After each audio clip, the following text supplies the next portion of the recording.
World Bank, we are here to ask you to stop funding Tanzanian government. A group of Tanzanians living in the United States gathered in Washington, D.C. this week, outside the World Bank and International Monetary Fund headquarters, demanding an end to what they call systematic repression and abductions in their home country.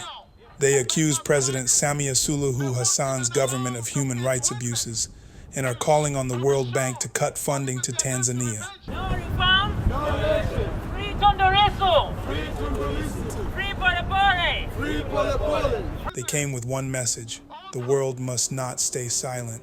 Tausi Likokola, former international model and activist. So I was here in Capitol Hill in Washington, D.C. last summer in June to address some of the concerns of what has been happening in Tanzania. I was able to meet with my Senate representative, and we have been working on trying to support our people back home. And we have hoped since then until now, maybe something positive will happen.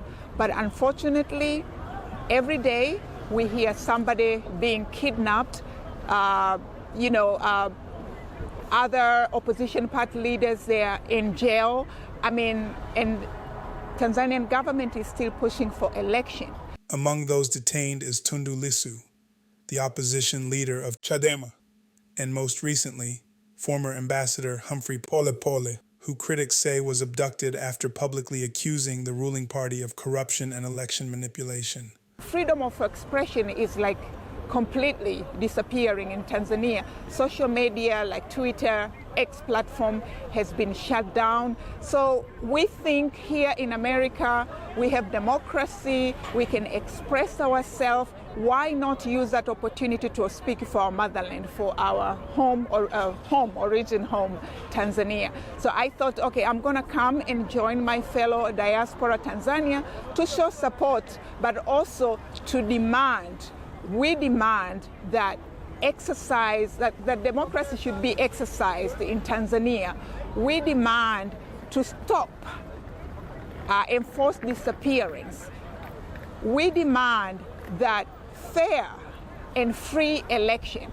The protest coincided with the fall meetings of the IMF and World Bank, where Tanzanian activists hope to pressure international financial institutions to reconsider their funding. Many here argue that foreign loans and development grants are empowering the same government accused of violating human rights. We are here today in Washington, D.C. at the IMF and World Bank for a very simple and clear reason.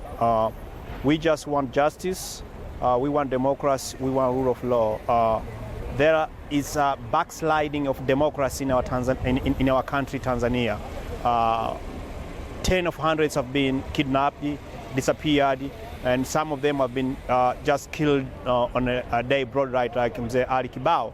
So we are here to tell the world that President Samia and her stooges and her people, they are suppressing democracy.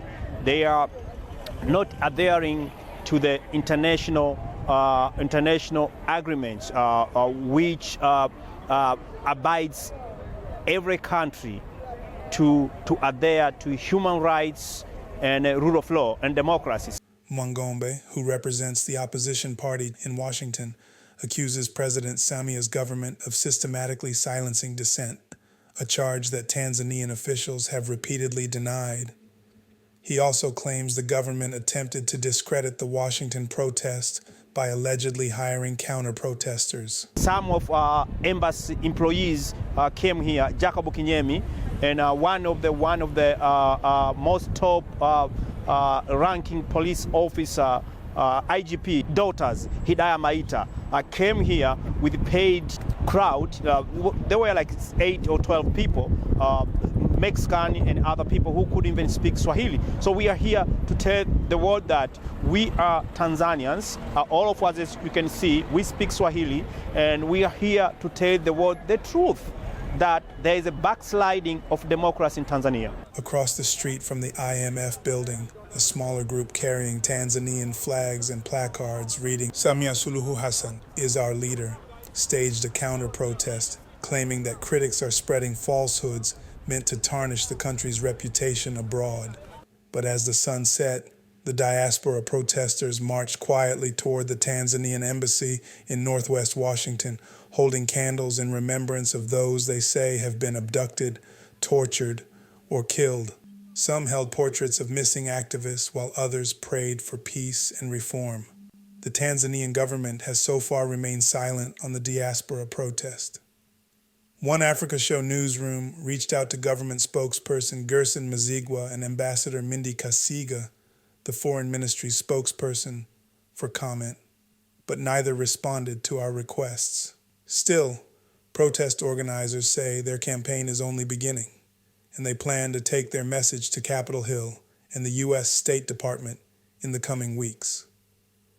As Tanzanian elections draw near, the diaspora insists that democracy and accountability must return home.